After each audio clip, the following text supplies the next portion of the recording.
तो देखिए दोस्तों की मैथ्स ऑब्जेक्टिव निर्देशांक ज्यामिति विभाजन सूत्र है। पहला नंबर सवाल है। सवाल ये लिखा हुआ है, हम इसको पढ़ के सुना देते हैं। यहाँ हिंदी में लिखा हुआ है, कहता है कि किसी वृत्त के व्यास का निर्देशांक किसी वृत्त के सिरों के निर्देशांक -10, 6 और 6 -10 है, तो केंद्र का निर्देशांक क्या होगा। तो अब ध्यान से देखिए, वृत्त दिया है, विभाजन सूत्र है, तो आपको जो है ना सीधी सी बात है, ये मध्य बिंदु होगा। क्या होगा? मध्य बिंदु। तो मध्य बिंदु निकालने का सूत्र क्या होता है? तो निर्देशांक क्या लिखना है? केंद्र का निर्देशांक निकालना ना।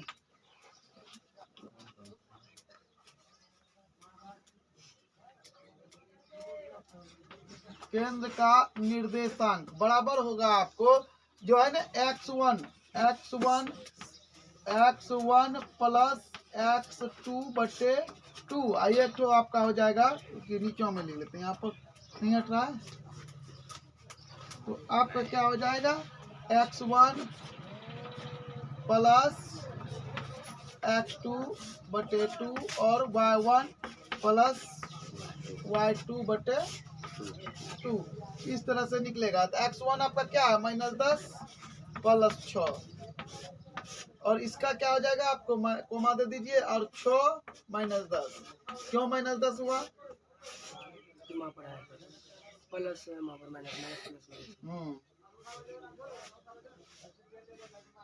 तो अब जो है आपको बटा 2 लिख लेना यहाँ, फिर यहाँ पर 2 इसको घेर दीजिए। तो अब आपका हो जाएगा कितना? इसमें जब घटेगा तो -4/2 और ये भी हो जाएगा -4/2।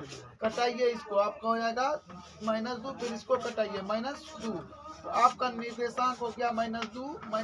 आंसर नंबर आपका हो जाएगा, ऑप्शन नंबर इसका है सही में सी नंबर, और आप इसे सी को आसानी से रंगा पाएंगे। 2 नंबर का सवाल है। आपको सवाल जो है नहीं लिखे, हम त्रिभुज बना दिए, इसी में लिखा हुआ है, यही बात लिखा हुआ है। कहता यदि किसी त्रिभुज के शीर्ष के निर्देशांक 2 और 4 0 6 4 -1 है, तो केंद्र का निर्देशांक क्या होगा? समझे? तो त्रिभुज के केंद्र का निर्देशांक क्या होगा? तो त्रिभुज के केंद्र का निर्देशांक बराबर ये सूत्र होता है, x1 plus x2 plus x3/3 है, y1 plus y2 plus y3/3। तो अब आपको करना क्या है? x1 कहाँ है? तो 2 हुआ, लिख ले चलिए 2 प्लस 0, यहाँ 0 है, वहाँ 4 है, बटे 3 कर लेना है, कोमा y1 आपका 4 मिलेगा, y2 आपका 6 है और y3 जो है -1 है, तो प्लस माइनस हो जाएगा बटे 3। अब जोड़िए इसको, 6/3 और यहाँ पर देखिए 6 4 10, 10 में 1 घटा लीजिए तो 9/3, एक इससे फंगा दिए, ठीक है।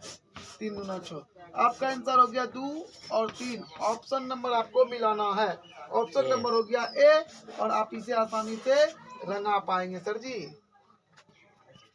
तो देखिए दोस्तों, सवाल है कि 3 नंबर का सवाल है, बिंदु -2 8 एवं -4 को मिलाने वाली रेखा खंड का मध्य बिंदु किस चतुर्थांश है में स्थित है। सबसे पहले आपको मध्य बिंदु निकालना है। मध्य बिंदु बराबर, आप जानते हैं मध्य बिंदु का सूत्र क्या होता है? x1 plus x2/2 coma y1 plus y2। सूत्र लिख दिया, आप जानते हैं, तब भी लिख दिया, बार बार लिखेंगे तो बार बार आपको याद होगा। x1 आपका -6 है, नहीं सर -2 है, तो -2 लिखेंगे, यहाँ पर प्लस है तो प्लस की जगह माइनस हो जाए, क्योंकि x2 जो है माइनस में है, तो माइनस बटे 2 कोमा हो जाएगा, और आपका हो जाएगा 8/4, क्योंकि y1 आपका 8 है और y2 आपका -4 है बटे 2। तो आपका हो जाएगा, इसमें जब जोड़िएगा तो -8/2 और कोमा हो जाएगा, इसमें जब घटाइएगा तो बटे 2। अब इसको कटाइए तो आपका हो जाएगा -4 और इसको कटाइए तो आपका हो जाएगा 2। तो इस तरह से आपका आंसर आ गया -4,2। तो कहने का मतलब क्या हुआ कि आंसर जो है आपका माइनस और प्लस है, तो दोनों अगर प्लस में है x प्लस y प्लस, तो प्रथम हो गया, और अगर x माइनस है y प्लस है तो ये द्वितीय हो गया, और ये द्वितीय आपका ऑप्शन नंबर बी हो गया। आप बी नंबर में द्वितीय को आसानी से रंगा पाएंगे सर जी। तो देखिए कि ये त्रिभुज दिया हुआ है जिसका केंद्र दिया हुआ है और दो ठो शीर्ष दिया हुआ और तीसरा शीर्ष यानी x3 y3 आपको निकालना है। तो आपको उसी सूत्र का प्रयोग करना है जो कि केंद्र निकालने की सूत्र का आप प्रयोग करते हैं। तो आपको पहले x3 निकालना है। तो लिखिए आप क्या कर रहा है, 2 प्लस 1 प्लस x3 बटे 3 बराबर 3, क्योंकि x1 जो इसका है केंद्र का 3 है। तो गुना को निगुना करिए, 3 प्लस x³ बराबर 3 तिया 9, x3 बराबर हो जाएगा आपका 9 घटा 3 और x3 बराबर आपका हो गया 6। अब आपको अगला जो है -4 और 3 वाला है तो आपको y निकालना है। तो लिखिए 3 - 4, क्योंकि प्लस था तो यहाँ माइनस है तो माइनस प्लस माइनस होता है, और आपको प्लस y3 लिख लेना है बटे आपको लिखना है 3 बराबर आपको कर देना है 0। तो कहने का मतलब क्या हुआ, कभी भी गलती मत करना, 0 है तो 0 होगा, 3 से गुना किए 0 हो गया। और यहाँ पर आपका आ गया 3 में से 4 को घटाए गए तो -1, 3 में से 4 को घटाया -1 प्लस y³ बराबर 0। इसको उस पार ले जाइए तो y³ बराबर हो जाएगा आपका 1। कहने का मतलब ही हुआ कि x3 y3 आपका हो गया कितना, आपका हो गया 6,1। ऑप्शन नंबर आपका हो गया 6,1 का यानी सी नंबर, और इससे आप आसानी से रंगा पाएंगे सर जी। तो देखिए कि रेखा ए बी का मध्य बिंदु P 2,4 है। तो हाँ, यदि B का नियामक इतना है तो A का नियामक निकालिए। तब आपको निकालना क्या है, मध्य बिंदु का जो सूत्र होता है उसी का प्रयोग करना है। तो x का मध्य बिंदु का सूत्र क्या होता है, x1, ठीक है। तो x1 आपका 6 है, 6 प्लस x2, क्योंकि निकालना है बटे 2 बराबर आपको 2 लिख लेना, क्योंकि P का मध्य बिंदु जो है 2 है। कोना को निगुना करिए, 6 प्लस x2 बराबर हो जाएगा 4, x2 बराबर आपका हो गया 4 घटा 6 और x2 बराबर आपका निकल गया -2। अब आपको निकलना है y, तो y निकलना है तो y1 आपका 8 है, यानी तो n निकलना था। रुकिए थोड़ा बदल देते हैं, यहाँ पर आंसर सेम आएगा, थोड़ा सा बदल देते हैं मान को। n निकलना था, x1 निकलना है, b जो है आपका इसका दिया हुआ है 6। अब यहाँ पर लिखिएगा आप x1 प्लस 6, यहाँ लिखिएगा x1 और यहाँ पर आपको x1, ठीक है।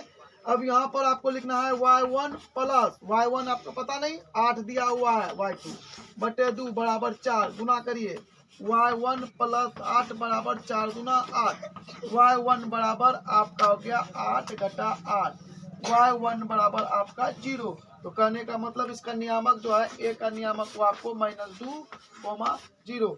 ऑप्शन नंबर हो गया आपका इसका बी नंबर, और इसे आप आसानी से रंगा पाएंगे सर। तो देखिए कि आपका सवाल है कि उस बिंदु का नियामक जो बिंदु 1,1 तथा 2,3 को जोड़ने वाली रेखाखंड को 2:3 में विभाजित करती है। तो अब आपको नियामक निकालना है। तो सूत्र होता है उसका m1 × x2 plus m2 x1 बटे m1 प्लस m2। वही बात यहाँ होता है m1 y2 plus m2 y1 बटे m1 प्लस m2 होता है, और इसे आप आसानी से याद भी कर लेंगे, एक नंबर में ऐसे भी पूछेगा। तो अब आपका सूत्र जो होता है उसको लिखते हैं, ई जो है ना m1 है और ये m2 यहीं पर लिख देते हैं, ये m1 m2, ठीक है, समझने के लिए x1 x2 समझते ही हैं।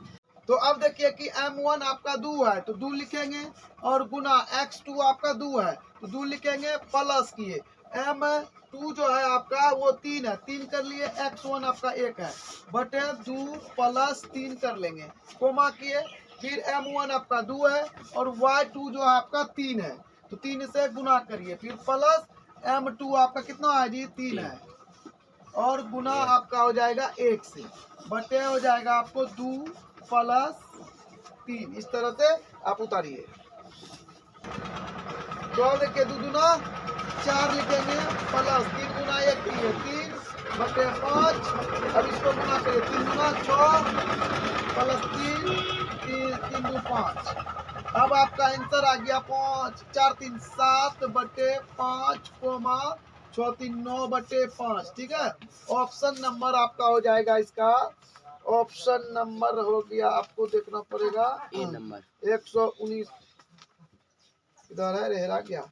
इसका ए नंबर का ऑप्शन आपका हो जाएगा। और इसे आप आसानी से रंगा पाएंगे। हम इसको साफ कर देते हैं, अब आपको अच्छा लगेगा। चलिए।